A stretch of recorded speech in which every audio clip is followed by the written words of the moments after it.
Hi, welcome to Anton channel. 10th chapter 1 relations and functions unit exercise 1 ആണ് നമ്മൾ നോക്കാൻ പോകുന്നത് കേട്ടോ. അതിൽ 5th 1 ആണ് ഇപ്പോൾ നോക്കാൻ പോകുന്നത്. അതിൽ നമ്മൾ 4th വരെ നോക്കി. ഇനി 5th 1 നോക്കാം. Find the domain of the function f of x is equal to root of 1 plus root of 1 minus root of 1 minus x square. ഇപ്പോൾ നമുക്കിവിടെ ഡൊമെയിൻ ആണ് കണ്ടുപിടിക്കേണ്ടത്. നമുക്ക് ഒരു ഫംഗ്ഷൻ തന്നിട്ടുണ്ട്. എങ്ങനെയാണ് ചെയ്യേണ്ടതെന്ന് നോക്കാം കേട്ടോ. സൊല്യൂഷൻ നോക്കാം. നമുക്ക് തന്നിരിക്കുന്ന ഫംഗ്ഷൻ ഇതാണ് കേട്ടോ. അപ്പം നമുക്ക് ഡൊമെയിൻ ആണ് കണ്ടുപിടിക്കേണ്ടത്. ഡൊമെയിൻ എന്ന് പറഞ്ഞാൽ എന്താ? നമുക്ക് ഇവിടെ ഇങ്ങനെയാണ് ഫംഗ്ഷൻ എന്നുള്ളതെങ്കിൽ ഇത് ഡൊമെയിൻ ആണ്, ഇത് കോഡൊമെയിൻ ആണ് അല്ലേ? അപ്പോൾ ഡൊമെയിൻ എന്ന് പറയുമ്പോൾ നമുക്കിവിടെ ഒരു എഫ് ഓഫ് എക്സ് തന്നിട്ടുണ്ടാവും, അതായത് ഒരു ഫംഗ്ഷൻ തന്നിട്ടുണ്ടാകും. ആ ഫംഗ്ഷനിൽ ഡൊമെയിനിലെ നമ്പേഴ്സ് സബ്സ്റ്റിറ്റ്യൂട്ട് ചെയ്തിട്ടാണ് നമ്മൾ ആൻസർ കണ്ടുപിടിക്കുന്നത് അല്ലേ? ഈ എക്സ് വരുന്നത് ഈ മൂന്നാമത്തെ റൂട്ടിലാണ് വരുന്നത് അല്ലേ? അപ്പോൾ ഈ മൂന്നാമത്തെ റൂട്ടിലാണ് നമ്മൾ ഓരോ നമ്പേഴ്സ് സബ്സ്റ്റിറ്റ്യൂട്ട് ചെയ്തിട്ട് കണ്ടുപിടിക്കേണ്ടത്. എക്സിന് 0 എന്ന് കൊടുത്താൽ അപ്പോൾ 1 മൈനസ് എക്സ് സ്ക്വയർ എന്ന് പറയുമ്പോൾ 1 മൈനസ് 0 എന്ന് വരും അല്ലേ? 1 മൈനസ് 0 സ്ക്വയർ എന്ന് വരും, ഈക്വൽ ടു 1 മൈനസ് 0 സ്ക്വയർ എന്ന് പറഞ്ഞാൽ നമുക്ക് ആൻസർ 1 എന്നാണ് കിട്ടേണ്ടത്. ഇതിൽ നമ്മൾ ശ്രദ്ധിക്കേണ്ട ഒരു കാര്യം, റൂട്ടിൻ്റെ ഉള്ളിൽ ഒരിക്കലും നെഗറ്റീവ് വരാൻ പാടില്ല, പോസിറ്റീവ് നമ്പേഴ്സ് മാത്രമേ വരാൻ പാടുള്ളൂ കേട്ടോ.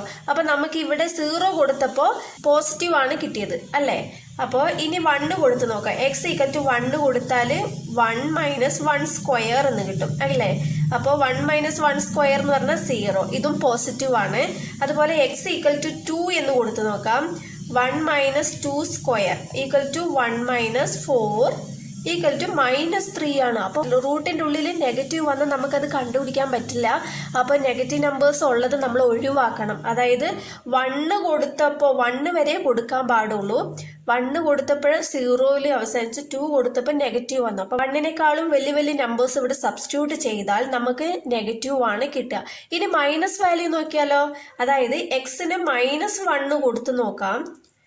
ഇവിടെ 1 ഉണ്ട്. 1 മൈനസ് എക്സ് സ്ക്വയറിന് പകരം -1 ഹോൾ സ്ക്വയർ ഈക്വൽ ടു -1ന് സ്ക്വയർ ചെയ്താൽ നമുക്ക് 1 തന്നെയാണ് കിട്ടുക അല്ലേ?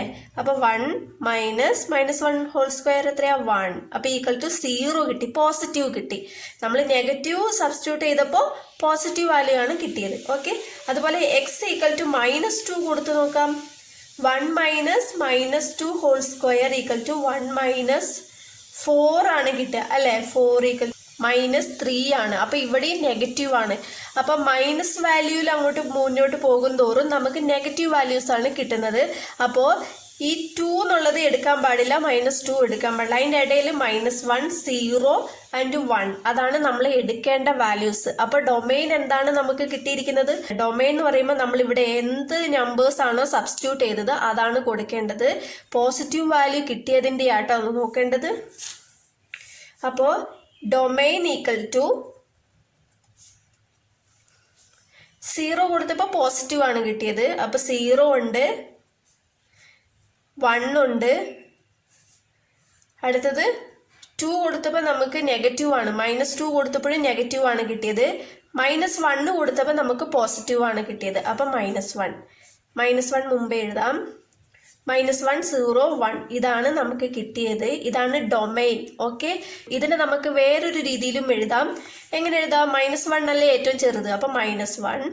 എക്സിൻ്റെ വാല്യൂ ആണല്ലോ നമുക്ക് സബ്സ്റ്റിറ്റ്യൂട്ട് ചെയ്തത്. അപ്പം ഇവിടെ എക്സ്, അടുത്തത് ഇവിടെ 1. -1 തൊട്ടിട്ട് 1 വരെ എന്നാണ് അർത്ഥം. -1 ചെറുതായതുകൊണ്ട് ഇങ്ങനെ ഇടാം. -1 ചേർക്കുന്നത് കൊണ്ട് ഒരു ഈക്വൽ ടു കൂടി ഇടാം. ഓക്കെ. ഇവിടെയും അതേപോലെ തന്നെ ഇടാം. അപ്പം ഇതിൻ്റെ അർത്ഥം എന്താ? -1 തൊട്ടിട്ട് 1 വരെ. അപ്പോൾ ഡൊമെയിൻ എന്താണ്? നമുക്ക് -1 less than or equal to x less than or equal to 1. Okay. മനസ്സിലായെന്ന് വിശ്വസിക്കുന്നു. എന്തെങ്കിലും ഡൗട്ട് ഉണ്ടെങ്കിൽ കമൻ്റ് ആയിട്ട് അറിയിച്ചാൽ മതി. വീഡിയോ ഇഷ്ടപ്പെട്ടാൽ ലൈക്ക് ചെയ്യാനും ഷെയർ ചെയ്യാനും സബ്സ്ക്രൈബ് ചെയ്യാനും മറക്കരുത്. താങ്ക്